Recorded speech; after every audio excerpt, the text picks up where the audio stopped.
Oi, pessoal. Essa aula vem para que a gente possa fazer uma retomada em relação a alguns conceitos teóricos da parte de cinemática, de física, tá? Eu dividi essa aula em duas partes. A primeira parte eu vou falar sobre conceitos teóricos, da fundamentação teórica da cinemática em alguns pontos. E na segunda parte eu vou relembrá-los como que faz o cálculo da velocidade média, certo? Esse conteúdo é do primeiro ano do ensino de física. Parte 1. É interessante e essencial que a gente entenda que a física ela não é matemática. A matemática ela vem para nos ajudar a quantificar as coisas. E na física a gente entende em relação a fenômenos, a gente também tem conceitos teóricos, como aquilo acontece, por que aquilo acontece. Então vai muito além do fato de você substituir números em equações, descobrir valores. Muito além. A matemática ela é uma ferramenta para o ensino de física, mas o cálculo em si, ele não é o principal foco, principalmente quando a gente estuda conceitos teóricos da cinemática. Eu quero que vocês se atentem aos conceitos, aos fenômenos que ocorrem. Aqui eu tenho as grandezas fundamentais que nós vamos utilizar nessas aulas, certo? Hoje nós não falaremos muito sobre o conceito de massa, nós vamos falar um pouquinho sobre comprimento e tempo. Unidades fundamentais do comprimento. Eu tenho aqui o metro, o nome da unidade metro. Entretanto, em alguns exercícios de física, vocês vão ver também a distância dada em quilômetro. O símbolo do metro é sempre o M minúsculo. Já o do quilômetro vai vir o K maiúsculo e o M minúsculo. Eu tenho também a unidade fundamental de massa, né? Que o nome da unidade é quilograma. E o símbolo que simboliza o quilo, né, pra gente, que é o K maiúsculo e o G minúsculo. E eu tenho também a unidade fundamental de tempo. Então, o nome da unidade ele vem em segundos e o símbolo é o S minúsculo.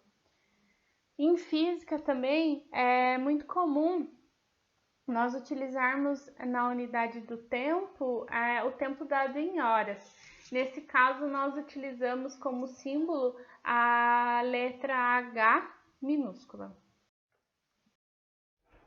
Para que eu possa fazer a revisão de conceitos com vocês, eu trouxe algumas figuras. Então vamos lá, eu vou revisar com vocês a relação de conceito, de repouso e referencial, através dessa figura do ônibus. Então vamos lá. É impossível eu falar de movimento, de repouso e de referencial sem que eu tenha a união desses três conceitos. Fica mais fácil a compreensão. Por exemplo, eu tenho um motorista aqui do ônibus e tem esses dois passageiros, esse homem e essa mulher. Quando nós estamos sentados dentro de um ônibus, eu olho para o motorista, eu não vejo ele em movimento. Eu vejo ele parado.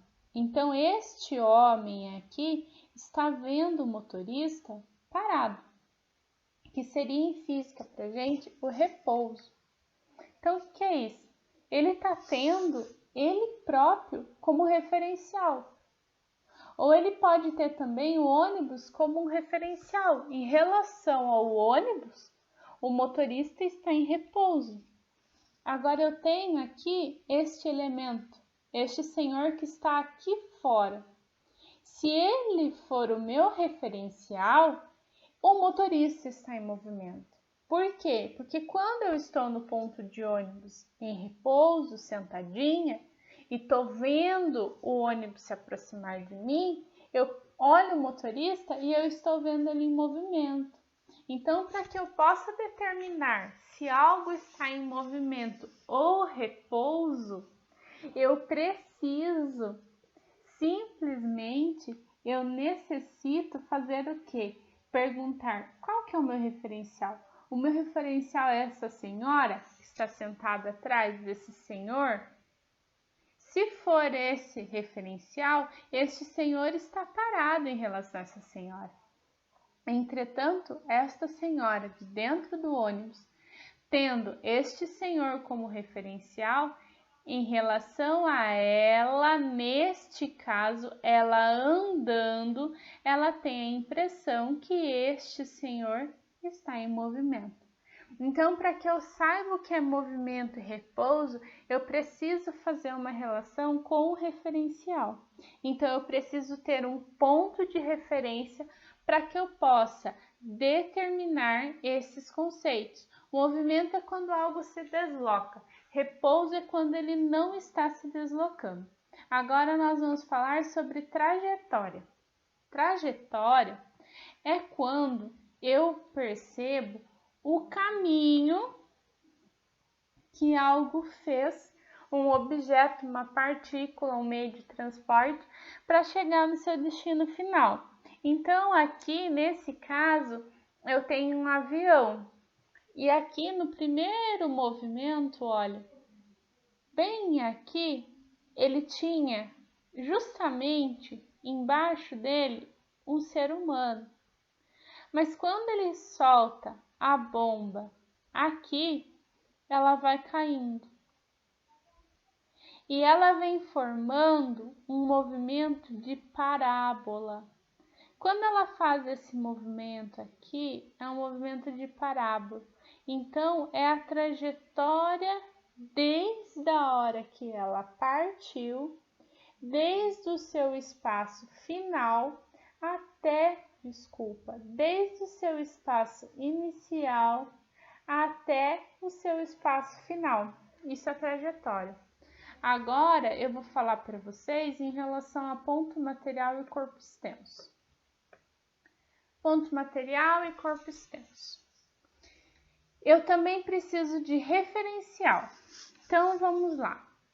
Se eu falar para vocês que esta formiga, ela é um ponto material, se comparado ao elefante, é porque o tamanho de uma formiga é muito menor se comparado ao tamanho de um elefante, correto?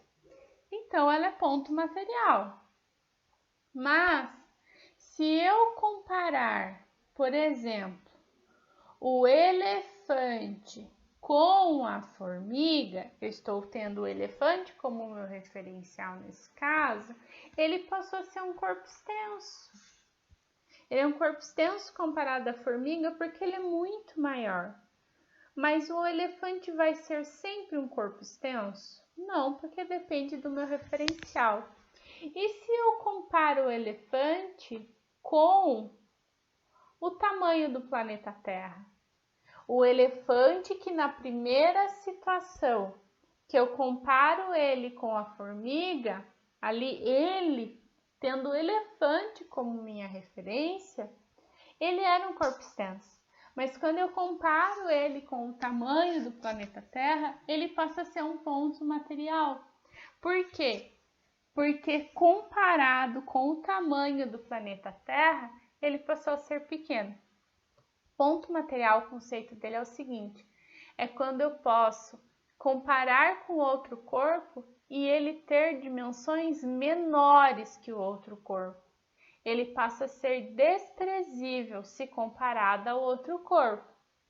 Agora, se eu comparo a formiga com o elefante, ele é um corpo extenso nesse caso.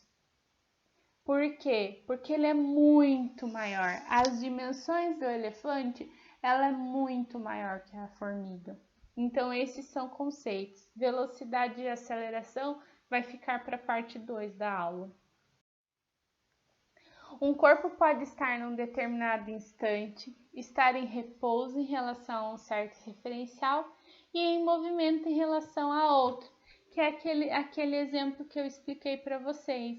Aqui também traz uma figura de um ônibus e alguém aqui fora sentado, para que a gente possa entender o conceito de movimento, repouso e referencial. Exemplos de trajetória.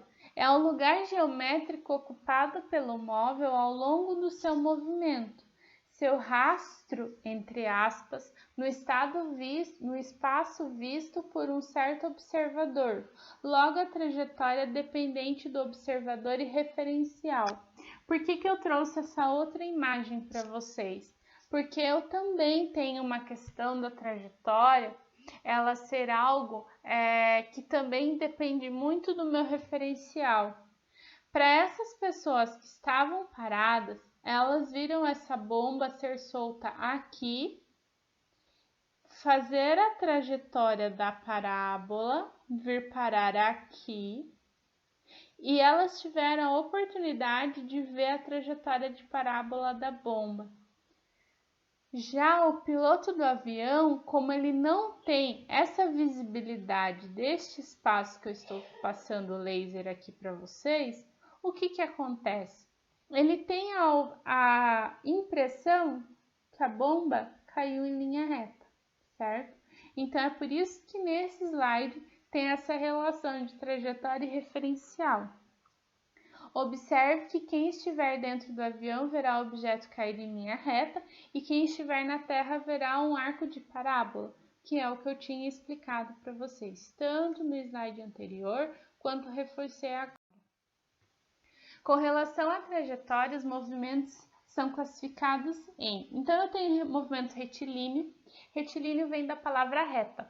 Quando a trajetória do móvel é em linha reta, a queda de uma bola, a descida de um elevador, um avião cortando ar são exemplos de trajetória retilínea.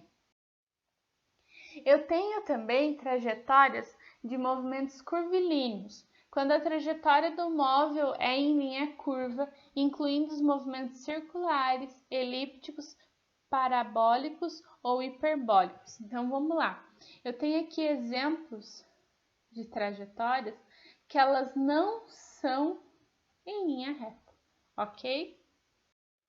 Também podemos dividir os movimentos retilíneos e curvilíneos em 3 tipos diferentes. Eu tenho a velocidade do corpo que não muda com o passar do tempo, que no caso seria movimento uniforme. Eu tenho também o movimento acelerado, que a velocidade do tempo ela aumenta com o passar do tempo. E eu tenho também o movimento retardado, que a velocidade do corpo diminui com o passar do tempo. Esses 3 nomes em destaque nesse slide são 3 classificações de movimento. O movimento e sua relação no dia a dia. A rotação da Terra, o movimento que ela executa é responsável pela alternância entre o período de tempo ensolarado e o período de tempo sem incidência solar direta, conhecidos como dia e noite. Então, quer dizer, quando está noite, não é que o Sol some, ele se desfaz. Não, é que depende do posicionamento do planeta Terra. Aí, dependendo do posicionamento do planeta Terra, eu tenho a visibilidade da incidência solar direta. Então, no caso, seria o dia. E quando eu não tenho isso, seria a minha noite. Esses são exemplos de conceitos da cinemática que a gente tem no nosso cotidiano.